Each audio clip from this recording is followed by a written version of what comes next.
Welcome to my channel Physics with Swapnil, and as we have already covered two things, one is physical quantity and unit in part 1. This is part 2.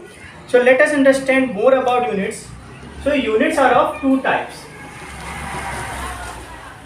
One is fundamental unit and second is derived unit. So there are two types of unit. One is fundamental unit and second is derived unit. As we have, जैसे कि हमने समझा था, हमने क्या समझा था कि कोई भी फिजिकल क्वांटिटीज होती है उनको यूनिट चाहिए रहती है अपने आप को एक वैल्यू देने के लिए। ठीक है, तो हमारे पास तो बहुत से फिजिकल क्वांटिटी है। जैसे कि अगर हम बात करते हैं लेंथ की बात करते हैं, तो लेंथ की जो यूनिट है वो मीटर है। अगर हमें कोई भी चीज़ लेंथ नापना है तो उसके लिए हमारे पास यूनिट क्या है, मीटर है। अगर हमें टाइम मेजर करना है तो उसके लिए यूनिट हमारे पास क्या है, सेकेंड है।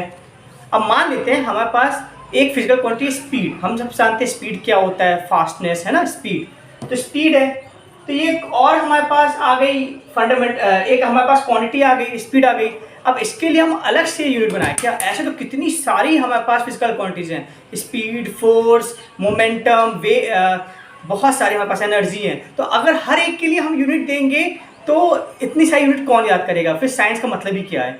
तो इसके लिए क्या किया गया, जो स्पीड है, स्पीड का फॉर्मूला क्या होता है, डिस्टेंस अपॉन टाइम। तो डिस्टेंस की यूनिट क्या है, मीटर, टाइम की यूनिट क्या है, सेकेंड। तो स्पीड यूनिट क्या हो गई, मीटर पर सेकेंड। तो हमने स्पीड को एक अलग यूनिट नहीं दी, हमने स्पीड को क्या किया, जो हमारे पास यूनिट थी पहले से मीटर पर सेकेंड, उसी में हमने उसको एक्सप्रेस कर दिया। तो ऐसी यूनिट जो दूसरी यूनिट से एक्सप्रेस की जा सकती हैं, इनको बोलते हैं हम डिराइव यूनिट। और ऐसी यूनिट्स जिनको हम किसी से भी एक्सप्रेस नहीं कर सकते हैं उनको हम बोलते हैं फंडामेंटल यूनिट। तो फंडामेंटल यूनिट जैसे मीटर सेकेंड और डिराइव यूनिट मतलब मीटर पर सेकेंड।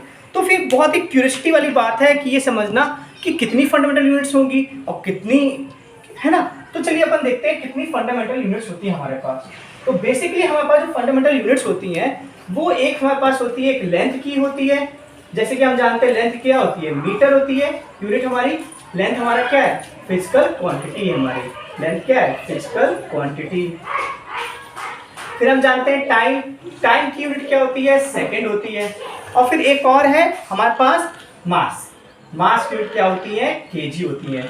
तो ये जो तीन यूनिट हैं ये हमारी क्या है, फंडामेंटल यूनिट्स। ये तीन यूनिट मीटर, सेकंड, केजी हमारी क्या है, ये हमारी है फंडामेंटल यूनिट्स। मतलब इन यूनिट्स को हम किसी भी तरह एक्सप्रेस नहीं कर सकते हैं दूसरी यूनिट से। ये एकदम आपस में, तीनों आपस में क्या है, इंडिपेंडेंट है। ठीक है, तो ये हमारी है फंडामेंटल यूनिट। कोई भी फिजिकल क्वांटिटी, जैसे स्पीड है, चलिए अब दूसरी फिजिकल क्वांटिटी लेते हैं, वॉल्यूम लेते हैं। वॉल्यूम क्या होता है, वॉल्यूम होता है length into length into length. तो वॉल्यूम की हम एक दूसरी यूनिट तो लेंगे नहीं, लेंथ की यूनिट क्या होती है, मीटर, तो मीटर क्यूब हो जाएगा। ठीक है, तो ये हमारी क्या हुई, मीटर क्यूब हमारी क्या हुई, मीटर क्यूब हमारी हुई डिराइव्ड यूनिट। क्योंकि हमने इसमें क्या किया है, फंडामेंटल यूनिट का यूज किया है। तो मीटर क्यूब क्या हमारी डिराइव्ड यूनिट, लेकिन हमारी ये जो है वो क्या है, फंडामेंटल यूनिट। अब एक बार हम बात कर लेते हैं, अगर हम फोर्स की बात करें, फोर्स की बात करें तो फोर्स होता है मास इनटू एक्सेलरेशन। तो मास हम जानते हैं, मास यूनिट होती है केजी, और एक्सेलरेशन क्या होता है, एक्सेलरेशन होता है चेंज इन वेलोसिटी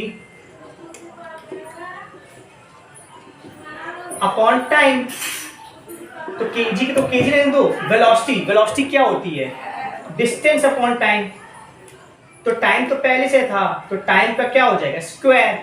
तो क्या हो गया, केजी, डिस्टेंस की यूनिट क्या होती है, मीटर, तो हो गया केजी मीटर पर सेकेंड स्क्वायर। तो हमने इसको अलग से कोई यूनिट नहीं दी, हमने क्या की, फंडामेंटल जो यूनिट थी हमारी केजी मीटर पर सेकेंड, उसी से इसको एक्सप्रेस कर दिया। तो हमारी ये क्या हो जाएगी, ये हमारी हो जाएगी डिराइव्ड यूनिट।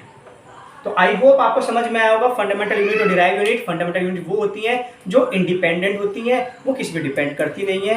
वो हमारे पास तीन है, केजी, मीटर और सेकेंड। और डिराइव यूनिट क्या होती है, कि हम उनको फंडामेंटल यूनिट में एक्सप्रेस कर सकते हैं। और ये अच्छा भी है क्योंकि हर एक फिजिकल क्वांटिटी के लिए हर एक अलग यूनिट दे देना कब तक हम याद कर पाएंगे। अब